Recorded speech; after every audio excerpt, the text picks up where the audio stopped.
Okay, so Okay, welcome to this week's this week's workshop. I'm Alexis, the founder of Fanfaire, and Alyssa is going to talk to us about creating systems in your business so that you can have freedom to leave your business and it still runs itself. Alyssa, go ahead. hopefully, right? It's what we all want to do.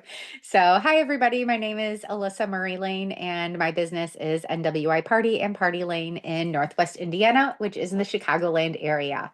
I always tell people that because otherwise they think that I'm in Indianapolis. They just always think of the center of the state for some reason. So last week in the business workbook, what we covered was hiring employees, onboarding and training employees, dress codes, opening and closing procedures, what to do when you're on site, how to load in a vehicle, how to load out a vehicle, checklist to make sure that you have everything that you're going to be needing once you're on site, and just different systems and procedures to essentially be able to keep your inventory, produce your inventory, show up with everything, leave with everything instead of leaving things behind, especially if you have a team where it's multiple team members and they might not exactly know what was yours and what was somebody else's. So, does anybody have any questions on those or want some additional feedback on it? Let me make sure. I think We one also thing just have, to note, if you missed last week, you can document this. So it's like if you do bring on people, it's like this is how we do things, this is where we place things, this is our process. So new employees obviously coming in, it's hard to train them and know all the things you need to tell them. mhm. Document all of this. It's like you have given them all the information when you onboarded them, but then you also have it documented so they can go look for it. So they're not like, ah, I was overwhelmed and I have no idea what you said, and I'm asking you 50 times what you said to me. Now I know, here's the list of the things I need to pack. Here are, and so obviously that process evolves over time. So this is like a living, breathing document. So go back and update it. And And even just for yourself, because sometimes we're so stressed and overwhelmed when we're leaving, we also want to make sure that we're, not forgetting something before we load it in. And being able to have it on a checklist just prevents those moments from every time that I don't have one is when I'll either pull over when I'm a block up to make sure that I really did pack that one thing that I just remembered that I needed, or you do forget something if it's all in your head. So just things such as like tie downs, sandbags, fishing line. I was out of town. There is a replay gypsy, and also there all of these packing lists are in the business workbook that Alexis is sharing. So that has what we went through last week. I did leave it a little bit open because I don't intend for everybody to use what works for me. So I tried to make it a little bit more general. So that way you're going to just be thinking about the processes and create something that really works for your business because none of us runs a business that's exactly the same. Okay, so I just kind of put in everything that we had. And one of the things that was an impetus for this is I was out of town last week. So I left on Thursday at 6 a.m. and I did not get back until later Sunday evening. So just being able to have everything taken care of for my team because we had multiple people doing installs and pickups and cleanups. Really ended up making it so that we had a pretty cohesive weekend. The only problem that we ran into was everything was outdoors and we had thunderstorms with thunder, lightning, and huge wind gusts from 7 a.m. until 10 a.m. and events that started at 11 and 1. So that made it a little bit tricky to stay on our timelines, but thank goodness we were organized and everybody showed up on time because otherwise things would not have been executed on time. So, because we had some delays. And how many text messages did you send? Paranoid, like checking in. Is it going okay? Or did you actually unplug?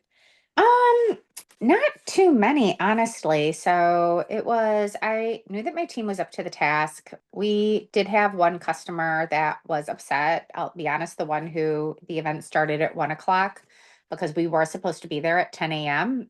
And we were not able to get there at 10 a.m. because we did not start our other install until 9:30 because it just wasn't safe. And she was like, "Well, why didn't you push us first?" And I said, "Well, I mean, all of yours was also ladder work outdoors. So we could not be up then either. So we had to do it in this time frame, but it was all done, completed 45 minutes before her event started.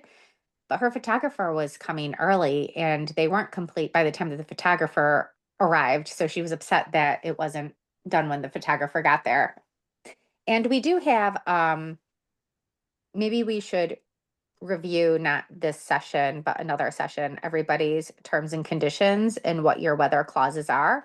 So even though we do have weather clauses in there, it's on the day of, they're still sometimes upset and there's nothing that we could do. You know, we can't control the weather. There's nothing that you could do.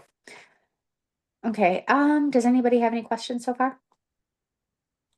I have one more question. So Yeah. the workbook this week looks a little different than last week. So did you Yeah. condense those tabs or? No, what I did is I have the original business workbook and I took out the first two tabs since we didn't cover it and I made it just the specific, those covered sales and marketing. And so I put it into sales and marketing and then created a workbook page at the end to keep track of your leads. Okay. Okay, got it. Yeah, so we now have two workbooks. I just wanted it to be divided since it was over two sessions. Okay. I could put it back into one if you want us to put it back into one. Was that easier? No, don't worry about it. Don't worry about it. I Okay, just wanted to make sure I wasn't missing something. So I will share the other workbook in this session too, so that they have it. okay, great. Yeah, so these were previously the first two tabs of the other workbook, if you still have that. Okay, so let's jump in. And it would be nice if people didn't want to be on mute, so that way we could go ahead and talk through some of this instead of me just chatting, because this is really something that's designed in order to be more of a brainstorming session. So that way you know how to proceed with your business as well. Okay, so let's talk about having an automated sales engine. And I know obviously Alexis has Fanfaire, which is an amazing, which is an amazing tool that automates our sales. So, but I know that some people here might be thinking about having it or might still be using other systems as well, or be doing a hybrid of a few systems. And so this is going to cover a little bit of everything for us. So the first thing that you want to do is really understand your current sales process. And the first place that that's going to start is with the client inquiry. So what you want to know is, how are you going to track these clients? Okay, so where do you get most of your leads for your clients? Could you guys chat a little bit about it? Phone call, Instagram DM, inquiry form from Fanfaire. Anyone? Okay. Okay. So we actually get a lot of social media leads and a lot of phone calls. A lot of our phone calls do come from Google. Just Google searches, they're finding us there in the area, or else they end up being a repeat and referral, and they got our number directly from somebody else. In fact, that's probably going to be our number one, is repeat and referral business. And I think that's pretty common for almost everybody, isn't it? Like once you have a business that's been going for a few years, is word of mouth is really, really huge. So how are you going to be tracking these people once you have them? Because it's, are you directing them to a form? Are you directing them to email? Are you directing them to your store? Where are you putting these people? And then where are you tracking them? How are you keeping track of where they are in the sales process as well? Um, so you really need to have a cohesive system set up for all of this, because otherwise you're going to be losing track of your leads. It's really easy to have somebody, especially and to have like a more cohesive system, because I know that if I get a phone call while I'm driving, then I'm not taking notes. So how am I going to make sure that I don't lose that information and that we're still able to convert that customer? So where are you going to send that person every single time? Um, do you have a form such as anything that's written, or do you keep a Google Doc or a note or a notes app that you're able to access from anywhere at any time? Can any members of your team access this? So that way, if you do have a salesperson, but say that now you need to work on that sale a little bit, how do you know where they are in the process? And if you need to pick anything up, say that if they have a vacation day, um, just making sure if you didn't hear from somebody for a few days, how often are you going to follow up? Just really standardizing that procedure to make sure that things don't fall through the cracks, because not only do we get busy and have a lot on our plate, but they also have a lot on their plate as well when they're planning. So they sometimes think that they booked and forgot to book as well. So they're like, we contacted you. We thought we were on the schedule. And it's like, no, you never even finalized what your design was going to be. Um, so how are you currently creating your quotes and proposals? Are you doing something that's manual? Okay, are you having a form? Are you using your client portal so that you could design something for them and then go straight to a payment where they could just select it, make any changes if they need to. Just make it consistent for everybody every time. Um, how do your clients review those proposals? Is it an email attachment, a shared document, in-person meetings? Does anyone else still do consultations occasionally, or is it just me and my needy customers? So, If so I get a lot of like, how do I say this nicely? Like sometimes older women, right? hmm Who want to hmm like talk it through. They're just like, they only, yeah. want to talk through the phone, right? So I will discuss things with them, but nothing gets solidified until I send them something through Collaborate and they see it. And then they're like, ah, yes, okay, now we're on the same page, because the language is not the same. They don't know what a garland is. They don't know what a tiara hmm is. Like the terminology doesn't match, right? Yeah. But so yes, an older person usually, or you'll get those clients you have to talk to. hmm Yeah. Yeah, yeah, absolutely. And sometimes I do, depending on what the sales price is. So sometimes we do site visits, especially if it's somewhere that we haven't been before. So I might not be familiar with the space. But I definitely need to have a minimum budget. So, did someone else say something or add something in? And it's just a background noise. Okay. Okay. And then what do you do? What kinds of methods of payment do you accept? How are they going to? So this is just everything that you want to be going through. What about your terms? When do things need to be paid? How is that made clear to your customers? Because really staying consistent on payment for us, we require 50% at time of booking. When it is further out, sometimes we do break it up into additional payments, but it always needs to be paid ahead of time unless if it is a corporate client who might be giving us a check on the day of. And we do have a couple that do have net 30. Sometimes if you work for a town or in our state with a senior home, they have a elder care law where they're not allowed to pay for any services until after they've been rendered. So they're not allowed to prepay on those or even to make deposits. But since we have relationships with those clients, we know that we are going to be receiving the payment, usually in the form of a check on the day of service. And So then go I ahead. obviously speak with a lot of balloon artists who've been running their businesses hmm for a while, and everyone forces like, the 50% up front. But I've seen a lot of people say, okay, final payment must be due like a week before, or hmm some people even 14 days, 30 days, like depending upon the type of business they have. I am like the anomaly. I'm the only one who accepts payment on the day of. And I do that just because I like the feeling that the bill is still open, that if they want to add something on while I'm on site, because people will ask for something more sometimes. hmm Um, I have not gone through the trauma of being stiffed. So that is my own personal, like, it's been a lot of word of mouth. This is a small area, like I'm in LA, but it's like a small community within the beach cities. So what about you guys? Are you guys all collecting the payment before you show up? Everybody? Yeah. Yeah. So, and unless if it's something where it's someone who I do work with on a regular basis, or again, one of those exceptions for corporate receiving a check. And we have been stiffed only once in 15 years, but you only need to be stiffed once to learn a lesson. And they Yeah. were referral, and they were going to. It was a last minute booking, and they asked if they could pay us cash on the day of. And of course, I was like, absolutely, I would love cash.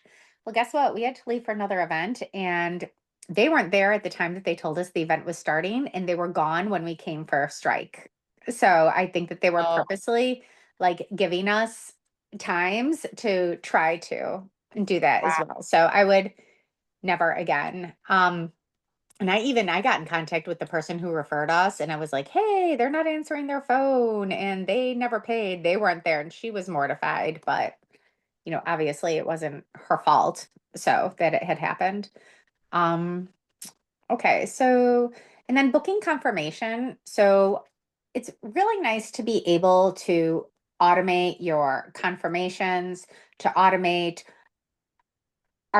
when are they going to be receiving emails, having that email always look the same for it, um, to let them know that you're going to be coming. When do people typically do and I have some of this in the workbook as well, sorry, but when do you start to do your confirmation emails for the week of? So do you do them a few days before, or do you do them a week ahead of time, or at the end of the week? What do people typically do? So Well, we have Fanfaire a does quiet confirmation at group today. booking. Fanfaire Hmm. does confirmation at booking. They do it 24 hours in advance with the calendar invite, a reminder, and then 1 hour in advance of setup time. But Hmm. I never do anything over email. I have literally 80,000 unread emails. Like I think email is like Hmm. dead for actual real communication. I think it all should be a phone call or a text message. Yeah. Um, so I wouldn't do anything over email. If you want to get paid the slowest, do it over email. Like, So we have our automated ones that go out as part of our calendar invites, but then we also call on Mondays with everybody just to confirm their colors, make sure that there's not any additional items. If we're looking ahead, if it's outdoors and we're looking at the weather, um, remind them that they might end up needing a plan B for it. So even though they obviously don't always remember, so that we might need to have a plan B for their install depending upon the weather or where we're going to where we might even be placing it. Do we have a spot to be moving it indoors? But we always just confirm the colors, the time, the setup time, the breakdown time, because we've had people also like accidentally put in the time that their party started instead of putting in a setup time. So now all of a sudden you're looking at your calendar and it's not something that always clicks with them. And they'll put down noon, and then you're like, okay, so we have arrival down at noon for a 2 p.m. start. And they're like, oh no, the party's from 12 till 2. And you're like, okay, well, that doesn't work yet. So, but sometimes people just make mistakes. So it's always nice, I feel, to have that conversation with them as well to confirm all of the details. And it's just nice for them to hear somebody's voice as well to be like, okay, you're going to be showing up. We used to do it a little bit later in the week, but we found that we were having a lot of people that were calling us on Mondays and Tuesdays to confirm. So we try to be proactive about it instead of having them reach us first. We want to be able to reach them first just to provide a different level of service. yeah. Okay. We usually confirm that stuff at the confirm when they book, like, we got your event, Hmm. we're so excited, blah blah blah. And then like as it's leading up in the week, depending on like when we're putting everything together, like we'll also send them a text like, oh, we just prepped everything. It looks so good. You're gonna love Hmm. it. We'll see you at 9 for setup. And then it's like, right. Um, so yeah, definitely like that double checking before, especially if you want to move people, if you like, okay, things can get a little bit stacked, right? Hmm. You want to make sure, Yeah. okay, we're gonna be there at this time. We have another event, right? And then you can negotiate any moving or whatever at that point. But yeah, um, Yeah. yep, We move people around a lot. So we yeah, really do. We sometimes yeah, anything indoors if we can, we start setting up a few days in advance even pretty yeah, often. So yeah. okay. So, what I would like for people to do in section two is this is going to be something that you're going to be working on yourself. But first, you're going to write down like, what are your time sink activities? So that's what is draining the most from you? What are you spending the most time on that you're able to automate? What type of repetitive tasks are you doing that are also could you create a template or could you automate it? And again, just a lot of those follow-ups with people. So the confirmations, the follow-up emails that you're giving people, a lot of those can be automated. I will go into it a little bit later, but we do not use we have a basic template, but we do customize all of our follow-up emails as well before we send that out instead of just sending it after the event, because we found that we have just a better return on getting either positive reviews and also referrals from people with our new process. So different areas that you could consider for automation are inquiry Alyssa, responses. Yeah, go ahead. how are you doing that over email? Because like I'll text you like, how was the event? And like force because you've made the connection with them. Like a lot of my customers hug me. They're like, Hmm. oh, it looks so good. We're so happy or whatever. This is how it was when you're on site. If you don't go back, you're like, how was it? How did the bride like whatever? Or, and then you have that. And then you just send off hey, would you mind leaving a Google review if you get a chance? You know, they're like, let me send you the professional photographer pictures. Like they want to do this, right? They want to So talk about for themselves. so for us, it depends upon how the client contacted us because some clients, especially corporate clients, and we do a lot of corporate, they don't text, they prefer email. So anything that is corporate is always going to be email. It's very rarely going to be text except for day of communication. Um, the other thing with email is that we permanently keep it. So we have a record of it. Whereas with text, we don't have that forever record. We do archive some of the text messages instead. We do that through our system. But again, it's like a lot of the things that are automated are going to be automated through an email system, not automated through a text system, because a text system has to be hands on. Like we're the one who needs to send it. So I know that there are some marketing campaigns that you could do through text message, but it's not something that we could send out for it. And we also find that it's like we have just we have a lot of people, they end up like for texting for us, we have a hard line and we have a number. I have my cell phone, plus we have a number that is a textable hard line. Like we keep our original because even though we don't send that number out anymore, we still, even though we haven't advertised it in 3 years, we still get like one or two calls a day on it, just from repeats and people still having it in there. But it was set up with a online, it was like it's through Uma Office. And it was one of the first internet calling things that you could use where you could really track everything, but they only have email or text marketing available, not a text program available. And I can't port the number because of it. Just I tried to port it to something else and they wouldn't allow us to port it even to another online number. So because of that, we do have to like email those things to those people, or because when we text them from a different number, a lot of times they don't see it either. So they just think that it's spam and they don't even read those texts if it's not who they were texting as well. So that's why we send it that way. But what I find really works for us, and I'll go back and just is that what we started doing is after their event is we send them all of the photos that we took from their event, like the best shots. And that's something that people really, really love. It's that extra touch that they like. And we'll sometimes, take the pictures of their cookies, take the pictures of, something else that was cute, get a picture of them when they're looking at it, because then they're able to really look at it, get those photos that maybe they didn't capture on their own. And they're just so grateful for it because they're like, oh, I meant to do that and I was too busy. I didn't get any pictures of the backdrop without anyone else in it. So just offering that little bit of extra service on photos that we took anyway ends up being just a really nice touch and a final follow-up, which is why we don't use an automated email. We either text it if that's how they were in touch with us the first time, or else we email it to them if they were in touch with us via email. But since we send the photos, we get a really good response right afterwards. That was like one of the things that we changed in this past year that made a big difference in our business. Totally. So Okay. Does anyone else have anything that they do during that time or through that process that they would recommend to people?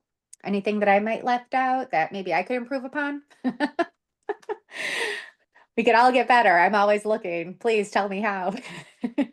I think you're mistaken on the corporate people with the cell phone, because I was in corporate forever, and like, so we do Stryker, we do Kite Pharma, and we have their numbers, and those are the people who are in charge of making the event look good. So when we make them look good, they're thrilled to text.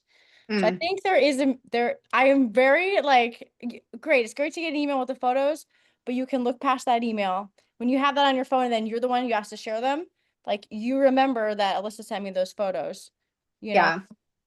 Yeah. We get our emails. We have a really good response rate from our emails, but I think again, we're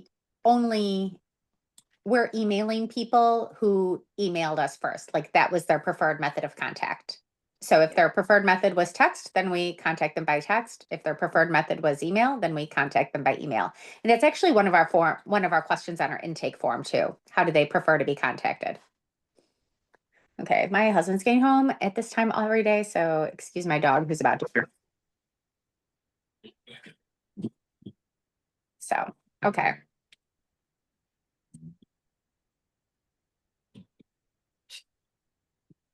Hi, I'm on a Zoom. So, okay. Okay. So let's go into sales automation tools. And I think that this is just pretty much a checklist of the things that you want to be looking for when you are deciding what tools you want to use. Does it have either a proposal generation? Like, does it have integrated payment processing? Does it have design to proposal linking? Um, does it have automated follow-ups? Does it integrate with your calendar? Does it have custom branding?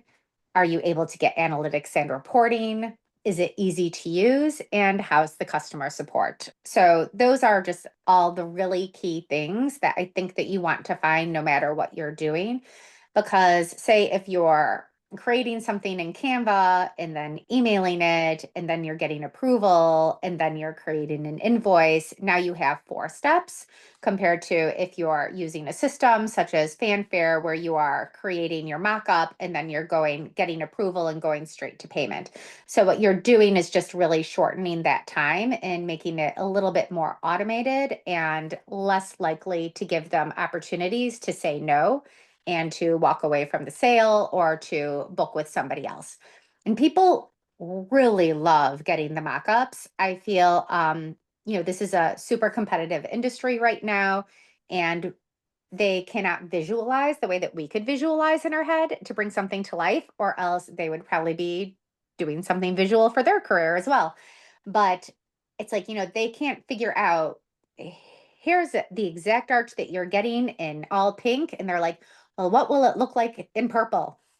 It will look like this, but all purple. And they're like, but I don't understand what it's going to look like. Like they just can't always get there. So they do really need to be able to see it in front of them. Um, so in being able to have a system like that is just also going to give you back so much time, because when you think about how much time you're spending on the phone going back and forth, the more you could cut that down, then the more you could spend on activities that are going to grow your business instead of working with the same person to do the same. Okay. So let's go ahead and talk about, and it was actually my stepson, not my husband. So just drop it in. Okay, so let's go to marketing tasks. I feel like marketing is another thing that could really be automated, but one of my favorite things to do with marketing is to create time blocks, because otherwise I forget it. Does anyone else block their time to work on tasks, or am I the only one? No, this Yeah. would kill me. This would kill you? Yes. Why does like anyone tell me what I have to do? So it's like, like for me to block time to like do social media, it would be so annoying to see all this crap on my calendar. So I don't block it in that I have it that I'm going to like what I do is I set it up so that this is what task I'm going to do on that day. And I do it every single day that week. And my day's not complete until I have done this, no matter what time it's going to be. And for me, it's super important because I have ADD. And I am a person who will not do it for 3 weeks or 4 weeks because it doesn't have urgency. So I need to have urgency and I need to have a deadline and I need it to be done by the end of the day because otherwise it doesn't get done, period. So it's just unfortunately the way that my brain works. But I also try to set it up that way for my team. So that way they know like these are the tasks that we do on Monday. These are the tasks that we do on Tuesday. These are the tasks that we do on Wednesday. And that is something, yes, things are always going to change, especially with a production schedule or what comes in. But otherwise, they just also don't get to finishing their tasks because other things always come up. But what we do is we do some content planning and we do our brainstorming on Mondays. And a lot of times it's just phone calls. Sometimes we're working on other things as we're doing it. We're talking about what did you see over the weekend? What do you think that we should be promoting this time of year? Who are the customers? What are they asking for right now when we're getting our inquiries? Because that's what we want to start to push, even if we sometimes are just saying, okay, we're going to find these photos and we're going to reshare them from our archive into our stories. So that way people could see them there to get some fresh ideas. Just really staying in front of people with it. And then I do time block my Instagram post for the week. And I do usually do that on Tuesdays. So because Tuesday for me, unless if we have a big event, ends up being kind of like that in between day where we're, getting started. My team is going, but I don't have as many tasks that I need to do on that day because there aren't typically a ton of installs on Tuesdays. So it's a good day for me just to create all of my social media posts and I save them as drafts. I don't schedule them. So, but then I'm able to save those as drafts. And then sometimes if I have a little bit more free time, what I do is I create them. I'll be like, okay, I need to start to put together some Halloween posts to push that because we always do well for it and some general fall posts. But that's the type of content that I'm going to end up scheduling. This is a lot of social media stuff. That is It my is. biggest time suck. Mm-hmm. I hate doing social media. Like I Yeah. can do a quick video from like an event that I just did, right? And Mm-hmm. it's like I'll have an idea of like based on, well, I mean, we'll be on site and like, oh, we should get like this angle, we should do this or whatever. And then like that we'll just like kind of do on the car ride home, right? Yeah. But like things that are like strategic, coming up with Mm-hmm. all this stuff, filming the stuff, doing all that, like the social media that I try to do for Fanfare, Mm-hmm. it's really freaking hard. Like It, it's it is, yeah. And I have my salesperson do it because my salesperson usually has their thumb more on the pulse. Like I always say, I do my stories, and you could see that sometimes they slide off. And depending how busy we are, sometimes our social media, we do end up with just like, we try to do at least 2 to 3 posts per week, but we also get we get a lot of messages through there. So it's just like even taking the time to respond to the messages is important. But I more blocked it off because I'm like, I don't want you spending more than 30 minutes on this on Thursdays because this is the day that we're busy. I don't want you spending more than 30 minutes on this on a Friday. So by blocking it off and saying that you're kind of kept off, this is how much time we're going to be spending, then they do tend to spend that much time at it. So it's like a time limit for it, but it makes sure that we hit all of the boxes that we need to hit for that week. Um, we also like gather content throughout the entire week. So for instance, we're building some cute stuff right now. We do an ice cream social every single year. In the one year we did an ice cream cone. Well, we did an ice cream arch like 3 years in a row. And then last year we added the ice cream bars and they really liked that. But then I love that one. she was like, well, I wanna do both this year. I want to do ice cream cones and ice cream bars. So we did come up with a new design for them this year, and we're recording it as we put it together for a time lapse. Um, and then this one also had like a couple of techniques because we're doing like the beading on it where you put the PVC through the big balloon so it stays on the arch. So we're going to do that instead. So that's a really good opportunity to create content because it's, I don't know, not something that we know how to do and isn't that hard, but people see it and don't know how to do it unless if they've really taken a class for it. So that's just something that again will both drive engagement and lets our customers know too that, hey, we're doing some different stuff that other people don't do. And look, you can't actually do this at home with your Amazon kit. so, so put it together. So we do have people, and this is just really, again, a checklist of all the things that I want them to take pictures of when they're working. So what I want them to get at the event, what I want them to get when they're building, what I want them to get for behind the scenes. And then also just the like asking for those tags in referrals from especially people who found you on social media. Tell them like, hey, would you be able to tag us in your pictures? And they're always like, oh yeah, absolutely. Sometimes they say, I didn't know if you'd want us to. It's like, of course I want you to. Are you kidding me? Let them know who made it. So, and sometimes you could give an incentive for it as well. So we haven't done this in quite a few years, but we used to give people like a $20 off towards their next event if they, tagged us on social media. We really stopped doing that because I don't know, I didn't feel like it was big enough to actually move people to do that because it was like such a low item off of it. But maybe if you say like free delivery or free foils or an upgrade, that might work a little bit better for that type. We just haven't looked back at it. Um, the other thing that you want to do is really review what you're working on and make sure that it's working because otherwise it's just a time waste, right? So it's what kind of ROI are you getting? Are you getting a return on your time? It's our time is the most valuable thing. It's almost more valuable than money at this point, right? So, um, so we do have a quarterly marketing review, and what we do is we look at it once a quarter and we see what performed the best to other balloon artists and also what performed the best towards our customers because it's two completely different audiences. And we also tend to attract customers with carousels and balloon artists with reels. So I don't know, it's just like how they're able to find us. And I think it's for who it gets pushed out to. So that tends to be really interesting to me. What kind of content performed poorly?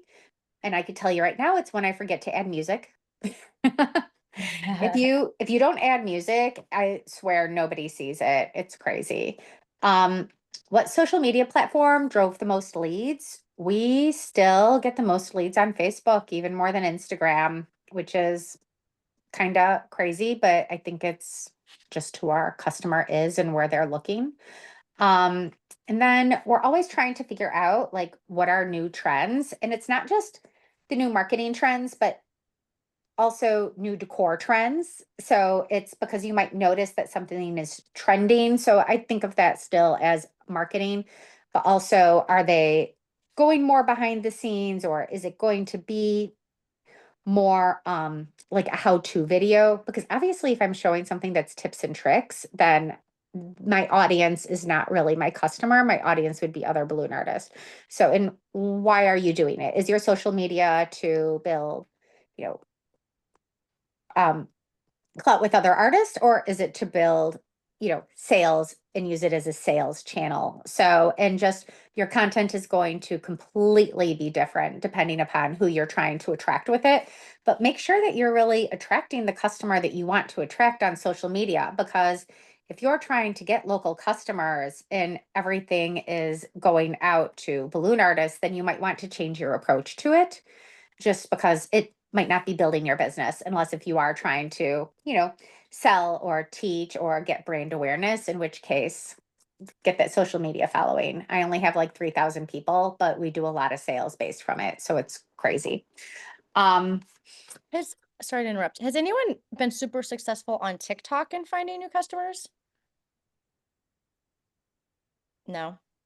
Are you We've guys all had on a couple. So I do know someone really? who As soon as like they has, said TikTok was going to be banned, we're like, thank God, we're done with it. We don't want to do all of it, right? so I do know some people who have good sales from TikTok, and what they do is they more build like grab and goes types of things. They don't get a lot of orders. They're newer businesses and they just make stuff and they show them making stuff. And then they're like, I think I've only had like two ever also. But this girl, Yuri, who works for me, she builds stuff and then just like shows herself building it and then puts it on TikTok, and she has her location on the whole time, and she's like, this is for sale for this much, whoever wants to come and get it, this is how much it is, this is how long it's going to be available, this is how long it'll last. And she constantly has people who contact her and scoop it up, and that's how she runs the majority of her business. So she really is doing a ton of TikTok sales. A ton. She's getting like 3 to 4 sales per week that are probably, you know, but like she's That's still making pretty good. things That's that are still like pretty good. I mean, $150 though. I She's couldn't not tell doing anyone that I'm big here and things. they would come. Like even But my she's friends. so she got that tip from someone else, and she is a balloon twister, is like by trade, and she's expanding into decor. So I think that she had a pretty big following to begin with too that was local. But she said the biggest key to it is just making sure that you have your location tagged, that it's very accurate for where you are, because when you're live it'll push it out to those people. But I'm like, I have literally sold two things, and like, again, maybe three. We had one a couple of weeks ago, which I was shocked by when they contacted me. I at first thought that it was just spam because we get more of that on TikTok. But yeah, she's the only person I know that's really successful at it, but she started doing it that way because someone else had told her that they were successful at it, who was a balloon twister, who was making like little balloon centerpieces. So, um, okay, where was I? Doo, doo, doo. Okay, so the other things that you want to do for systemization is make sure that where are you saving everything? Do you so that everyone could use it? Do you put it onto a Google Drive? Do you have Google Photos? Um, are they able to review it? Are you able to review it? Just how does it work? And then again, for project management, some people use the boards with Trello and Asana. Um, we do ours, we have Google Workspace, so we use Keep, and we have notes in there is how we keep track of everything. And then just, yeah, making sure that all your automations, that they're up to date and that they're accurate as well. Like if you made something seasonal, don't forget to change your seasonal message. So I see that all the time where I'll get a response for someone and they're like, still, like, we're out of town for Labor Day. And it's like, no, you're not. That was 2 weeks ago. So just making sure that that's clear. Okay. So, and then this is a workbook that you guys could all go through during your own time to really just map your sources, to find your leads. Let's go over defining your ideal client. Have any of you done this activity where you define who your perfect client is? So, okay. So for us, it's what that really helped us do was determine who was our niche and who we wanted to target. And I even changed my approach on social media, and I was able to this is how we started doing more higher end events. Like we really were able to raise our price point by a few $100s compared to before. And I used to show pretty evenly. Like I was like, I want to show a wide variety of work, and I want to show that we do things at every single price point. Like, you could be a 250 buy-in, or you could be like a $3,500 buy-in, up or down. If it's lower, it's going to be a pickup. So I was putting all of that on my page. And I think that it was confusing for clients because they were seeing that our work was really all over the place. So I wasn't really targeting a certain demographic of people. And you can't just, our demographic is not everybody. Our demographic is a specific niche of person. Like my demographic for personal parties for me is like, I call them the med spa mom because they have disposable income. So they're able to like, take care of themselves. They could, you know, get some filler, they could get some Botox, they could go for massages, they could get their nails done, they could get their hair done. They're really interested in home decor and aesthetics. They usually have children. They're willing to spend that money on their children. They like to travel, they like vacations because all of these people, like they're going to be able to spend the money that my ideal customer is going to be spending on an event. So, because if you're, someone who has been me most of my life, where I'm like, I'm shopping at Aldi and cutting coupons and, going to the free events at the library, I am not my target audience. So it's just, but that's okay because I'm not selling to me. I'm selling to med spa moms. So, um, so just really finding that target, do they hang out at a certain place? Like get that niche. What do they get? And then start to show it to them. So I still show a variety of my work. But what I do is I put more of it into stories. Like we put everything into stories and then we're a little bit better at curating our page now, whereas we have less that even stays on our page so that every single time you look at something, you want it to be selling something else that they haven't seen. Like, what is the selling? Every single picture. And if you're looking at it and if it looks the same as the picture next to it, then just archive one of them. Like, it's great to show our work to show that we're really busy, which is, I think, what my intent was before was to establish myself as an authority and to be like, look at this, I'm doing a lot of business. We could do a lot of business on a weekend. We're busy and booked. This is great. It creates they're afraid that they're not going to be able to book us, that somebody else is going to, and they really want to use us. So that creates that kind of atmosphere, but just leaving it up there, you don't need to do. You could archive it or put it in the story, especially for the lower cost things. So because those aren't our target audience. Do we serve them? Yes. Is it our target? No. Okay, so I would do that. And then same thing, like just building a qualification checklist. Make sure that they're a good fit because I think that one of the best things that I've been able to do in my business the last few years was fire clients. So if I knew that they weren't a good fit for me, because sometimes they just aren't a good fit and we know it, right? We get that gut feeling. Like they're telling us right away. They're like, just by the questions that they're asking, or if you don't feel that they're respecting us or respecting our time, then, just feel free to be like, I am so sorry, but we are fully booked that weekend. Yes, we are fully booked that next weekend too, and every date in the future because we don't want to work with you. But if they if they give you a Too bad nice. You've never feeling, said that. You've never said that. You had I've said someone it in else my let head. me say it. I've just we have had people like I had a customer who we were actually booked this year and I refunded their deposit and told them that we weren't going to be working with them because I didn't think that we were going to be able to meet their expectations. And this was someone who, what did they say? I want to get it right, but they said something like, they made their deposit and then they were sending us inspo pictures and we send back and we're like, well, we can't, this is an AI photo and we can't do all of these things because this isn't made with balloons. This is made by AI. And this is what we could do that's similar to it.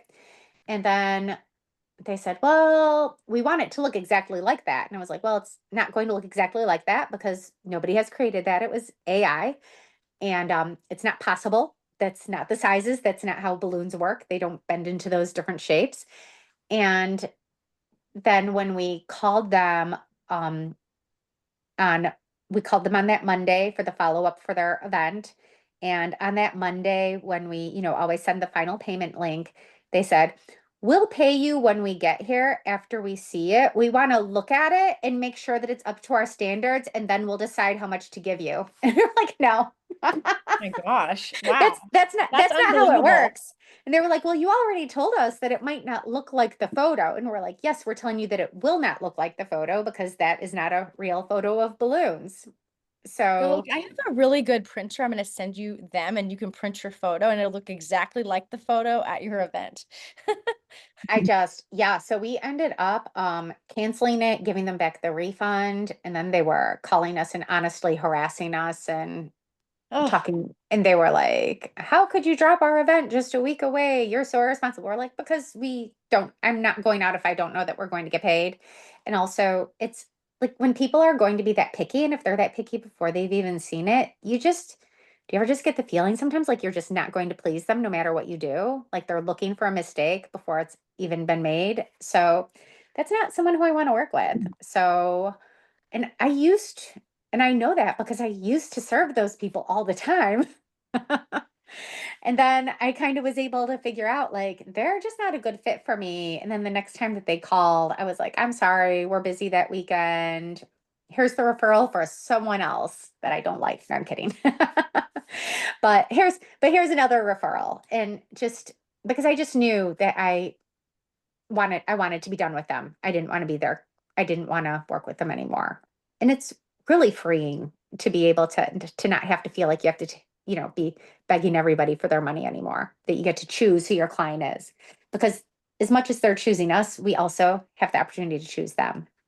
So, and really make sure that it's a good fit.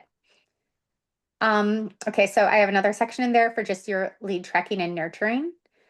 And I do, we do keep the lead tracking sheets so that way we don't lose track of it. Part of the reason is I have Shanna who is in the shop and she gets leads at the shop. Bella checks our email and our social media leads. I end up getting text and phone calls for leads. So we need to really just have one place that we're keeping all of this together so that we're able to follow up and know what steps we need to do for each of them. And also make sure that we're not all booking something for the same date and time. And then all of a sudden we end up with a conflict. And then again, just your client management and communication that we talked about in the sales automations. When do you make your confirmation calls? Do you give them production updates? How do you talk to them on the day of? What do you do when the client is present versus when the client is not present? If they are not there for us, we always send them photos for approval before we leave. And we also always send a photo or give them a phone call really quick to make sure that we're setting it up in the right spot as well, because sometimes they want it in a random spot where we would never put it. Um, Check-ins for annual events. Um, how do you market? Do you put a reminder for their event also like 9 months out so that you think to contact that person again the next year, especially if it's going to be an annual event? So that way you know that you need to follow up with them about something that might be coming up again instead of, or do you wait for them to contact you? But like things such as birthdays, if it's they're throwing a fifth birthday party and a sixth birthday party, then they are probably throwing a seventh birthday party. So you might want to contact them ahead of time to see. Hey, I know that little Johnny's birthday is coming up in September. Have you been thinking about what you're going to do yet? We'd love to work together with you again. So just that way you're reaching out to them and maybe getting them thinking about it and reminding them that you want to work with them as much as they want to work with you for their event to make it spectacular. Um, with corporate, that's really good too, because in corporate does start to plan. Like I've been telling people, we booked our first Christmas job in July. So it's not too soon to reach out with people. And that was actually from somebody who we were fully booked last year and couldn't serve them. So they contacted us immediately because they wanted to be the first ones on our calendar. And we told them, you're actually the third for Christmas season because we have a lot of rebooks for that time of year. So making sure that they know, hey, we're starting to fill up. So send out those emails as well. But you have to know that it's coming up, right?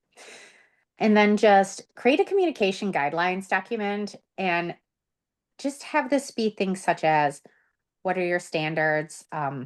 What should their signature say? How are you going to introduce yourself on the phone? What type of information do they need to get?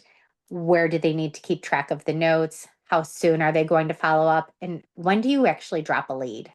So when do you guys drop a lead? I'm just curious.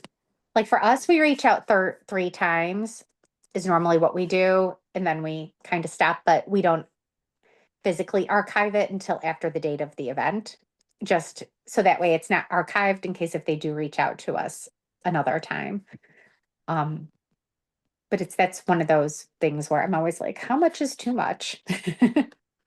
Twice and move on. Yeah, I think that's pretty. Depends on the interaction. I had someone who wanted to book for this weekend, Mhm. and she called and said, "Hey, I'm about to check out. I don't see a gold cross. It's a baptism."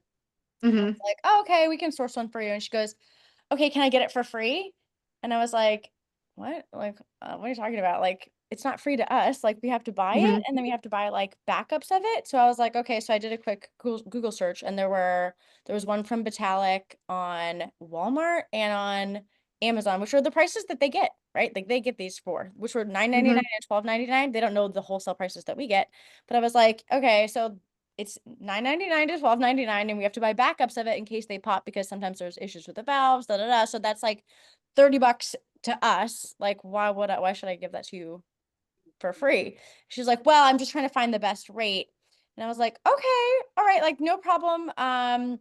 And then she chimes in, well, I was a past customer and we wrote you a nice Google review. And I was like, oh, I'm so sorry. Like, what's your name? And she's like, I'm like, who is this? Like, I'm sorry. We said Stephanie. Like, who's Stephanie? Like, she was like, she said her last name.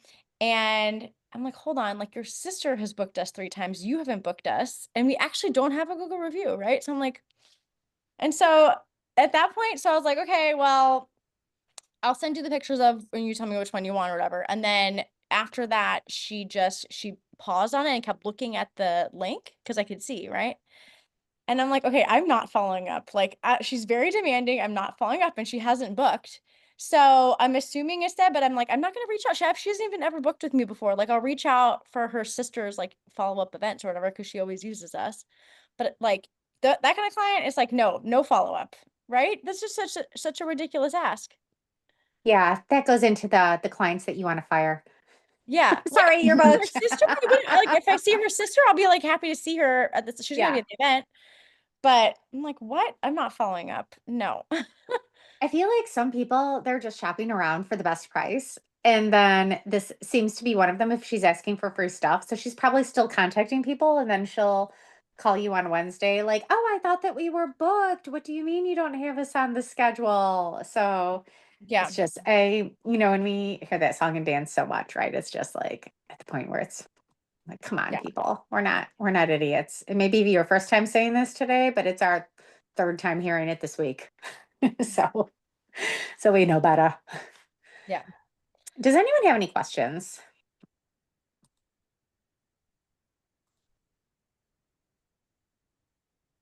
Everybody's so quiet today.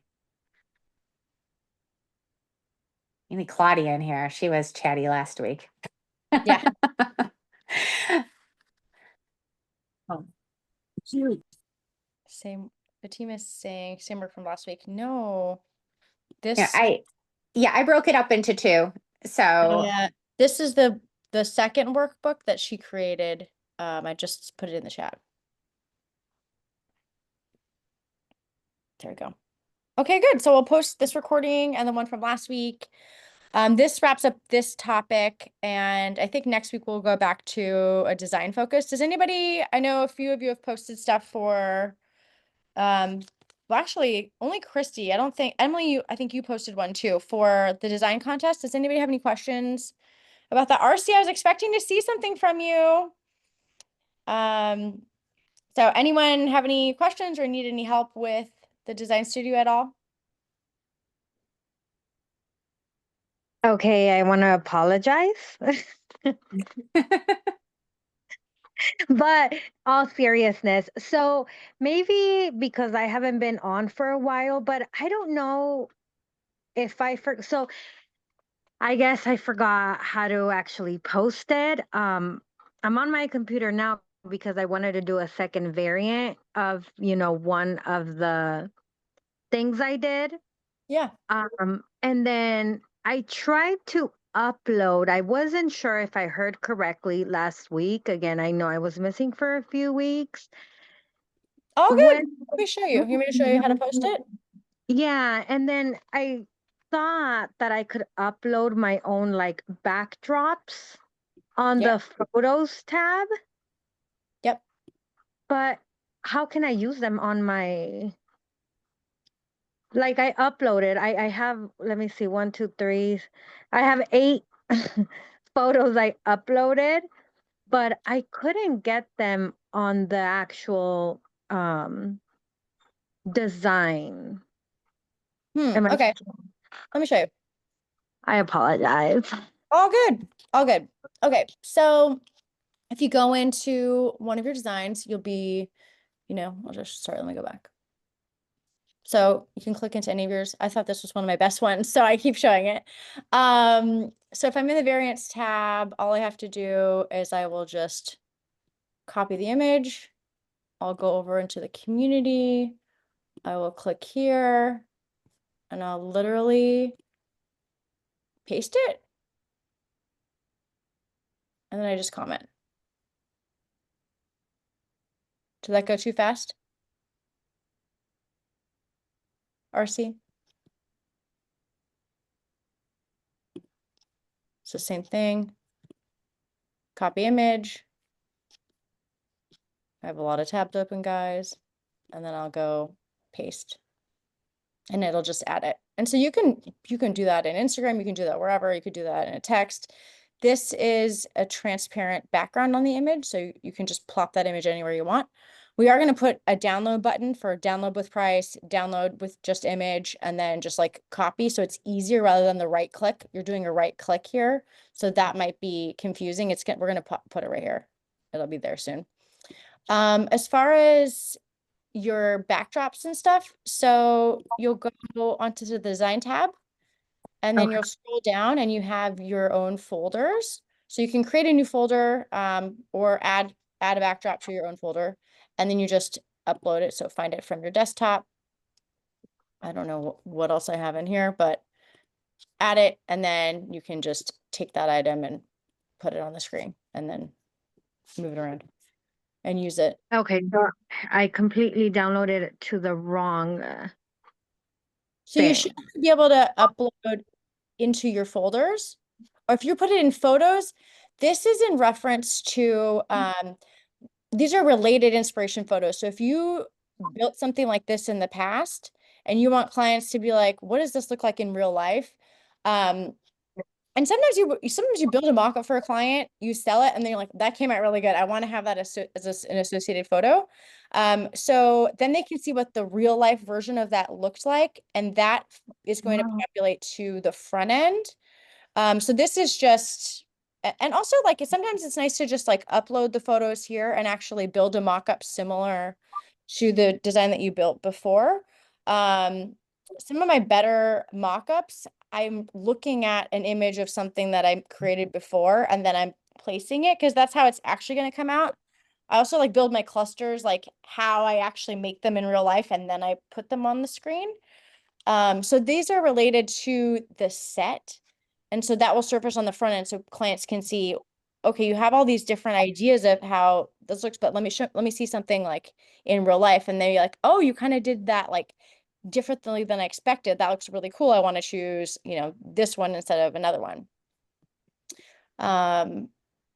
But yeah, anything you upload here, I would recommend just like kind of keeping it organized by category so that because you can make as many folders as you want.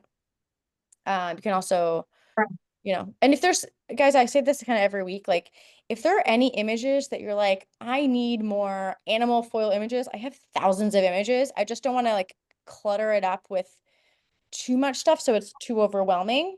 So if you need any images of anything, I might already have the images in the library. I'm happy to like throw them in there for you if there's like a bulk request.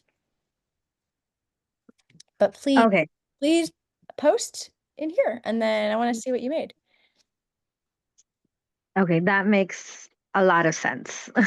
That makes a lot more sense that what I was doing. I don't know what I was thinking. So I uploaded in photos, I uploaded my actual backdrops. Oh, okay. Well, you already have the file then ready. So just create a folder that says Yeah. backdrops and then move them over here.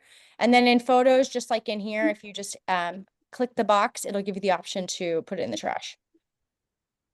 Okay, yeah, I did notice that. So, okay, well, that makes a lot more sense. I don't know what I was doing. Yeah. All good. All good. Me Cool. daily. I don't know Thank what I'm you. doing. Okay. Well, that wraps this up. If you guys have any topics that you want to learn about, or you're like, oh, I'm struggling with this in my business, let us know, because we are guessing what things that you want to learn about. So we're just throwing Tell it against the us. wall and seeing what people show up for. So yeah, if there's anything that you want to know about, just let us know, okay? You're welcome. You're Thank welcome. Thanks, you. Melissa. Yeah, nice to see you, Then- Anthony. And then Yeah. I'm going to put a couple things into school as well that are just some mock-ups that we did on, like we have two that are coming up with our black shimmer wall. So we proposed that a couple ways. So we did create a set with that. And then I did one to real life, mock-up to real life for another one too. So I'll put that in as well so that you guys could see it. Nice. Yeah, we're doing a centennial party, but we said like, so this is my kids' school. They are Mhm. always hitting us up for stuff. It's so annoying. So I'm like, look, I'll do one donation a year. And if you hire anybody else at my kids' school, like I'm gonna be mad, right? So they don't spend a lot of money, but it's like, look, like, right? You know how it is. So I'm like, okay, fine. Just like shut you guys up. They're doing this centennial party. But I said, look, I'm gonna do whatever I want to do. And I want no other balloons there, because like at graduation they hired us last year and they had like these like really amateur balloons like next to ours. I'm like, oh, those look so bad, right? They were just like trying to fill the space more. So I said no other balloons. And so I like came up with some ideas for the event, because it's like 100-year celebration at the school, but also supposed to be like a fun carnival thing, and like people who went there themselves, their kids go there. It's gonna be like a lot of people from different generations coming to this event. And so we have like a big photo moment, and then we have like a stage thing, like the mayor is coming and all this. So I was thinking like, okay, maybe this is a good like PR opportunity, but um yeah, being able to like decide what you want to do. Like I've had some fun ideating within Fanfaire, like how would I arrange these backdrops together? How can I make this look better? Um, I'll reveal my mock-up and my execution after this weekend. Can't wait to see it. Yeah. Oh, I know. Nice to be I able to can't wait to see it too. right? Yeah. Cool. All right. Well, bye everybody. Bye little baby. Bye. Thank you. Everyone. Bye. Bye.